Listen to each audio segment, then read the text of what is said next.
नमस्कार मंडळी. मागच्या भागात आपण श्रद्धा, त्याच्या पाठीमागचं विज्ञान, अंधश्रद्धा ह्या सगळ्या गोष्टी बघितल्या आणि त्यात आपल्याला हे कळलं की श्रद्धा असणारे हे भोळे नाही आहेत किंवा श्रद्धा बाळगणं हे चुकीचं नाही आहे. पण आपल्याला हे कळलं की अंधश्रद्धा ही भीतीमुळे डेव्हलप झालेली गोष्ट आहे. हे पण कळलं की श्रद्धा ही वाढत नसते किंवा श्रद्धा कमी होत नसते. श्रद्धा असते किंवा नसते, ह्या दोन गोष्टी कळल्या. आज किंवा आजपासून काही भागामध्ये आपण ज्या कन्सेप्टचा, ज्या संज्ञेचा, ज्या विषयाचा अभ्यास करणार किंवा समजून घेणार, तो खूप मोठा विषय आहे, पण खूप जवळचा पण विषय आहे. तो म्हणजे परमेश्वर, परमतत्व. नाव भरपूर आहेत, मी एक नाव सिलेक्ट केलं. पण ह्या विषयात प्रवेश करण्यापूर्वी काही गोष्टी समजून घेणं आवश्यक आहे, कारण हा विषय मोठा आहे आणि आपले शब्दांचा जो समुद्र तयार करून ठेवला आहे आपण, तो एवढा मोठा आहे की आपण त्या शब्दात अडकायची शक्यता आहे. आणि जर आपण शब्दातच अडकत राहिलो तर आपल्याला तो शोध घेणं थोडं कठीण जाईल. कठीण म्हणण्यापेक्षा ते अशक्य होऊन जाईल. त्याच्यामुळे आधी काही शब्दांचा आपण 2-4 शब्दांचा, जास्त पण नाही आहे कारण खूप शब्द आहेत. पहिला म्हणजे आस्तिक आणि नास्तिक हा काय प्रकार हे बघूया. सध्याचं त्याचं जे काय अर्थ आहे, सध्या आस्तिक नास्तिक जो अर्थ आहे तो असा आहे की परमेश्वराचं अस्तित्व आहे असं मानणं म्हणजे आस्तिक असणं, आणि परमेश्वराचं अस्तित्वच नाही असं मानणं म्हणजे नास्तिक असणं. मुळातला अर्थ काय? मुळातला अर्थ असा नाही आहे. तो अर्थ आधी सांगतो. आपल्या भारतीय संस्कृतीमध्ये वेद म्हणजे ज्ञान, वेद ह्या शब्दाचा अर्थच ज्ञान आहे, कारण त्याच्यावरून विद्यार्थी शब्द आला आहे. ते वेदामध्ये जे जे आहे त्याला रेफरन्स जर मानला आपण, तोच रेफरन्स, तोच संदर्भ, त्याला शब्द वापरला आहे प्रमाण मानणं. तर वेदात जे दिलं आहे त्यालाच प्रमाण जर मानलं तर त्याला आस्तिक म्हणायचं. त्या काळात आस्ती, वेदांना प्रमाण, रेफरन्स. म्हणजे काय मोजायचं त्या रेफरन्सनंच बघायचं, मोजायचं. आणि काही जण फक्त त्यालाच रेफरन्स मानत नव्हते, प्रमाण मानत नव्हते, बाकीच्या गोष्टींना पण ते रिस्पेक्ट द्यायचे. म्हणजे बाह्य परिस्थिती काय असेल, दुसऱ्या अँगलनं काय बोललं आहे, असं बाकीच्या गोष्टी आणि वेद हे सगळ्यांचा अभ्यास करून सगळ्यांना रेफरन्स घेऊन परिस्थितीला सामोरं जाणं म्हणजे तो नास्तिक. याचा अर्थ नास्तिक म्हणजे एकदम गयागुजरा नव्हे, तो पण वेदांना मानतो, फक्त प्रमाण मानत नाही. आस्तिक वेदांना मानतो आणि प्रमाण मानतो. हा तो बेसिक डिफरन्स आहे. म्हणजे मग गौतम बुद्ध झाले, महावीर जैन झाले, बसवण्णा झाले, हे वेदांचा अभ्यास केलेली माणसं, मानायची वेदांना, प्रमाण मानत नव्हती, तोच रेफरन्स घेत नव्हते. दुसऱ्या भाषेत सांगायचं ठरलं तर समजा एखाद्या हॉटेलमध्ये चांगला पदार्थ मिळतो. ह्या हॉटेलमध्ये खाऊन बघ, मस्त पदार्थ आहे. मग समजा आपण काही दिवसानंतर त्या हॉटेलमध्ये खाऊन आल्यानंतर आपल्याला पण आवडला आणि आपण समजा दुसऱ्या हॉटेलमध्ये पदार्थ खाल्ला, तर आपण रेफरन्स त्या हॉटेल देतो, त्याच्यापेक्षा भारी आहे किंवा त्याच्यापेक्षा भारी नाही, रेफरन्स त्याला देतो. याचा तो स्टँडर्डाईज झाला. त्यामुळं जिथं स्टँडर्डाईज होतं ते प्रमाण होतं. फिजिक्सच्या स्टुडंटना सांगायची पण आवश्यकता नाही आहे. SI युनिट हे स्टँडर्डायझेशन झाले, ते प्रमाण आहे. लेंथ जी असती 1 मीटर हे स्टँडर्डाईज झालं. कशासाठी? लेंथसाठी, लांबी मोजण्यासाठी 1 मीटर हे स्टँडर्डायझेशन केलं आहे, ते प्रमाण मानलेलं आहे. त्या प्रमाणात बोलायचं. तसं वेदांना प्रमाण मानणं म्हणजे आस्तिक. आणि वेदांव्यतिरिक्त बाकीच्यांना पण आपल्या अभ्यासात घेणं आणि बाकीच्यांना पण रेफरन्स मानणं, सगळ्यांना जर रेफरन्स मांडलं तर तो नास्तिक झाला. तर एवढा तो साधा अर्थ आहे. त्यामुळे नास्तिक लोक आणि वेदामध्ये आज जो आपण अर्थ घेतो आहे आस्तिक नास्तिकचा, की परमेश्वराचं अस्तित्व, ईश्वराचं अस्तित्व, वेदात कुठं ईश्वराचा उल्लेख नाही आहे. म्हणजे वेदामध्ये काही स्कूल असे आहेत की त्यात ईश्वर संकल्पना नाही. सांख्ययोग जे राजयोग शिकवलं आहे, योग शिकवलं आहे, त्यांच्यात ईश्वराचं अस्तित्वच नाही आहे. पण ते वेदांना प्रमाण मानायचे, त्यामुळे ते नास्तिक म्हणायचे. म्हणजे असा तो शब्दांचा गोंधळ आला आहे. तर आपण त्या गोंधळात पडायचं नाही. आत्ता आपल्याला काय करायचं आहे, परमेश्वर अस्तित्व आहे, परमेश्वराचं अस्तित्व नाही, याच्याबद्दल बोलायचं आहे. मग आता नास्तिक आणि आस्तिक ह्याच्यात आपण कसा विचार करतो. आस्तिक काय विचार करतात, भांडणं तर भरपूर झालेत आस्तिक आणि नास्तिक, माझे पण झालेत. मी नास्तिकच्या बाजूने भरपूर भांडलेलो आहे, वाद घातलं. पण आस्तिक काय विचार करतो की परमेश्वर असणार कुठंतरी, म्हणजे तो मानतो कुठंतरी असेल, तो म्हणजे मानतो तो. आणि नास्तिक कसा विचार करतो, निसर्ग सोडून काही नसतं, निसर्गच असतो, निसर्ग शक्ती म्हणा, ऊर्जा म्हणा, ते असतं. असं कुठंतरी परमेश्वरानं तो काही नियंत्रित करतो वगैरे, ढगाच्या आडून वगैरे, असं काही नसावं, नसणारच, असं त्याचं मत असतं. तो झाला नास्तिक. तसं बघितलं तर हे दोघं पण त्यांच्या दृष्टिकोनातून बरोबर आहेत, दोघं पण बरोबर आहेत. आता दोघं बरोबर हे कसं शक्य आहे. कधी कधी असं होतं की समोरच्याला काय म्हणायचं आहे आणि त्याचा अँगल काय आहे, त्याचा दृष्टिकोन काय आहे, हे आपल्याला कळत नसतं. त्या आपण एक मुद्दा हिरेन मांडत असतो, समोरचा त्याचा मुद्दा मांडत असतो, आणि दोघांना एकाच गोष्टीबद्दल बोलायचं असतं. जैन तत्त्वज्ञानात एक छान कन्सेप्ट आहे, अनेकांतवाद. म्हणजे काय की एकच कन्सेप्ट असतो, पण तो अनेकांच्या दृष्टीने तो वेगळा असू शकतो, वेगळा जाणवू शकतो, आणि त्यामुळे त्यांच्यात भांडणं होऊ शकतात. पण असतो एकच कन्सेप्ट. त्याच्यामुळं असं होतं की एखादी गोष्ट मी तुम्हाला समजून सांगतो आहे आणि तुम्हाला ती पटत नाही, कदाचित ती तुम्हाला ती माहीत असते ऑलरेडी, पण तुमचा अँगल वेगळा असतो, दृष्टिकोन वेगळा असतो. तर असं काहीसं ह्या कन्सेप्टमध्ये झालेलं आहे, आस्तिक आणि नास्तिक या दोन गटामध्ये.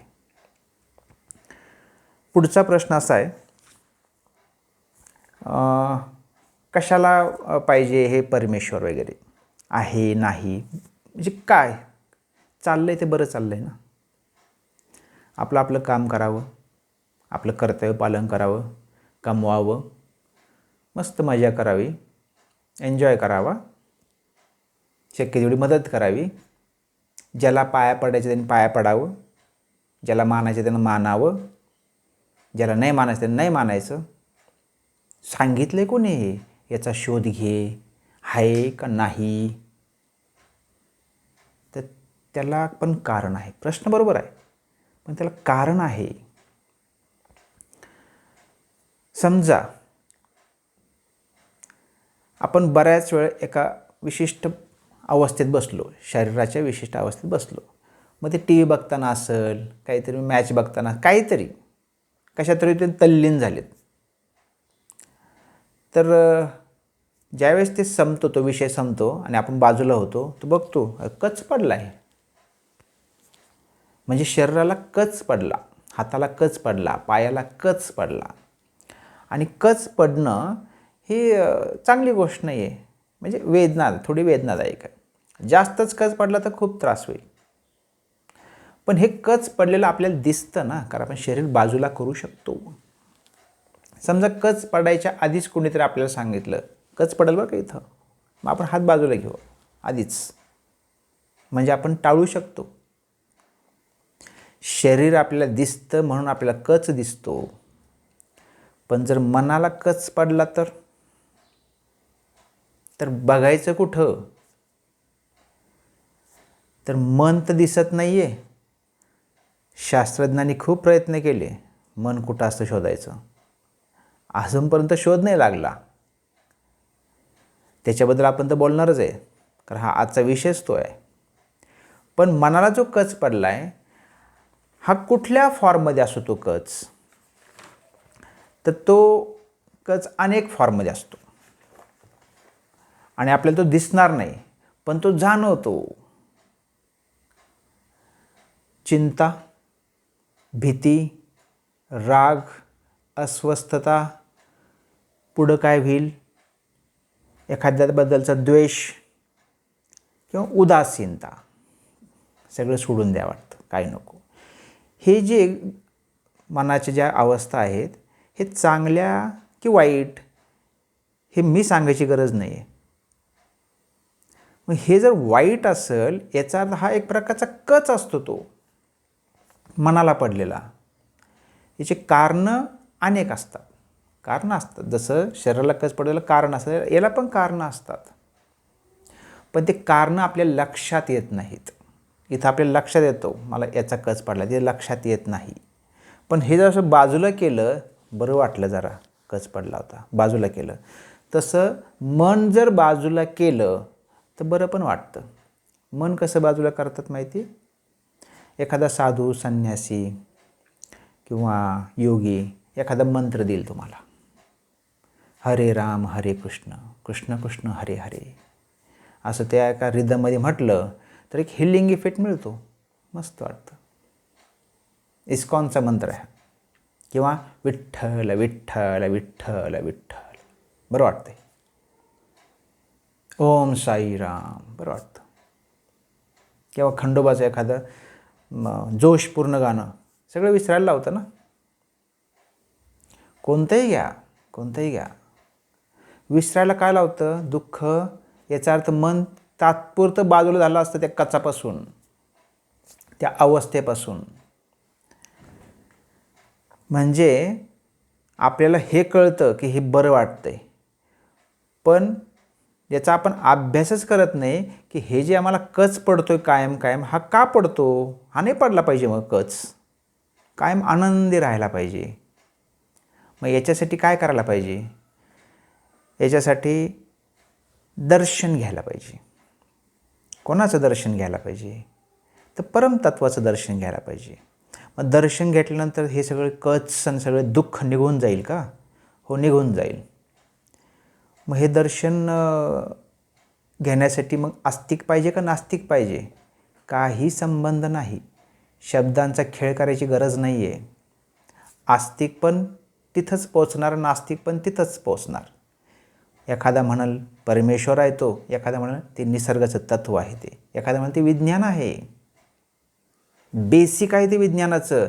काय बोलायचं ते बोला, पोचणार एकाच ठिकाणी. एकत्व म्हणायचं त्याला, अद्वैत म्हणायचं त्याला.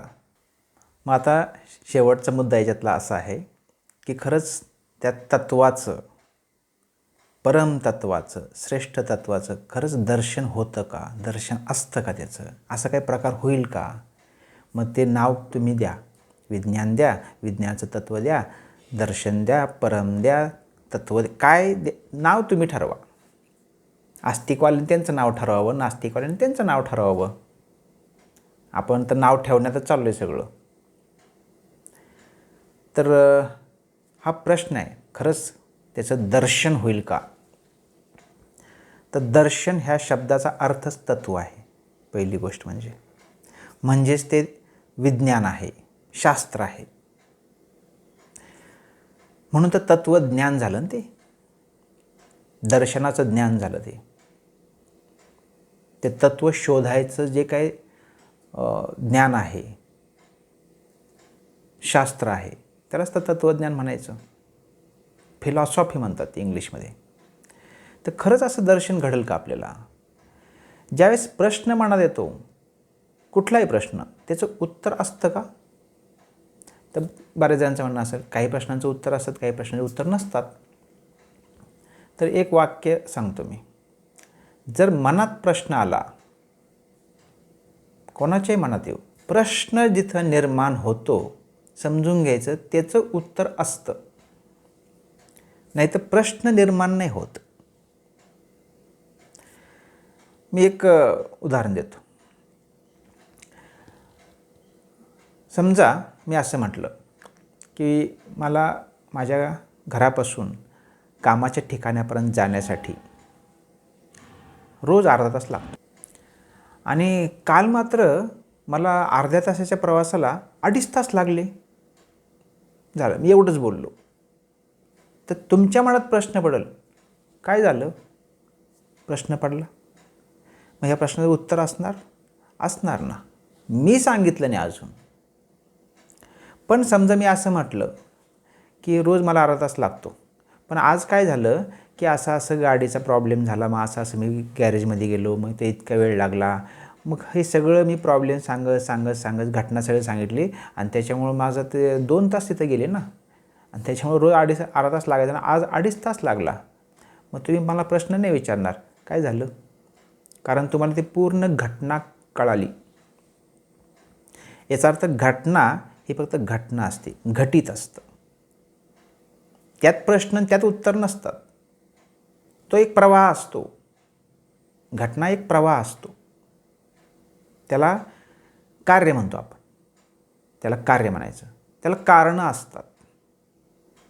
त्याला कार्य कारण म्हणायचं आणि तो एक भाव तयार होतो म्हणून त्याला कार्यकारण भाव म्हणायचं. म्हणजे पूर्ण कार्यकारण भाव जर कळाला तर प्रश्न पण नसतात आणि उत्तर पण नसतात.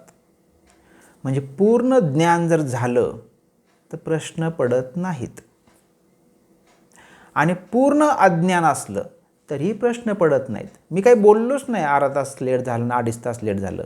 मी म्हटलं फक्त मी आज पण कामाला गेलो, काल पण ड्युटीवर गेलो होतो मी. मग तुम्ही म्हणणार का लेट का झालं 2.5 तास? मी बोललोच नाही तर. याचा अर्थ काय? पूर्ण अज्ञान प्रश्न उत्तर नसतात. पूर्ण ज्ञान प्रश्न उत्तर नसतात. पण अर्धवट जर काही ज्ञान झालं आपल्याला, अर्धच थोडंसं, तर मात्र मनामध्ये जिज्ञासा निर्माण होते की बाकीचं काय असेल, पुढं काय असेल. तर तो प्रश्न असतो आणि ते जिज्ञासेची पूर्ती करणं ते उत्तर असतं. समजा आपण असं म्हटलं की आज निवडणूक आहे, मतदान आहे, मी मतदान करून आलो. जे मतदान करून येतात त्यांना हे सांगायची गरज, हा प्रश्नच पडत नाही की मतदान कोणी करायचं असतं वगैरे. आणि जे लहान बाळ असतं त्यांना काही जास्त कळतच नसतं. त्यांना हे पण कळत नसतं निवडणूक वगैरे काही चाललं आहे म्हणून. घरचे जाऊन आले फक्त कुठंतरी, एवढंच कळलं. मतदान, देश, नागरिक काही कळत नाही. पण जे 4थी 5वी या दरम्यान असतात त्यांना हे नेमकं कळत नाही. हे काय करून आले, मतदान करून आले म्हणजे नेमकं काय करून आले हा प्रश्न पडतो. याचा त्यांना थोडंसं कळलं असतं काहीतरी. त्यामुळं जिथं थोडं कळलेलं असतं तिथं प्रश्न निर्माण होतो. पण जिथं प्रश्न निर्माण झाला याचा अर्थ त्याचं उत्तर त्या प्रश्नाच्या त्या घटनेत असतंच. मग परमेश्वराचं दर्शन होईल का हा ज्यास प्रश्न पडतो तर समजून घ्यायचं त्याचं उत्तर असतं. आणि परमेश्वर दर्शन घडतं, घडू शकतं तुम्हाला, मला, सगळ्यांना. कारण ती जी काही प्रेरणा आहे आपल्या शरीरामध्ये, आपल्या मनामध्ये, ती प्रेरणा ही अखंड जीवनाचं एक द्योतक आहे. अखंड जीवन म्हटलं आयुष्य नव्हे. तर ही जी प्रेरणा आहे ती प्रेरणा शरीर आणि मनाच्या माध्यमातून जर आपण उन्नत केली तर आपण एक दिवस त्याला जाणून घेऊ शकतो. आता मी बोटवर केलं म्हणजे ते परत ते मागच्या भागातल्या त्या स्वर्गासारखं नव्हे. बोट कुठं तर करायचं म्हणून केलं आहे, कुठं पण करू शकतो. त्यामुळं ह्या दिशामध्ये आणि शब्दामध्ये याच्या अडकायची गरज नाही आहे.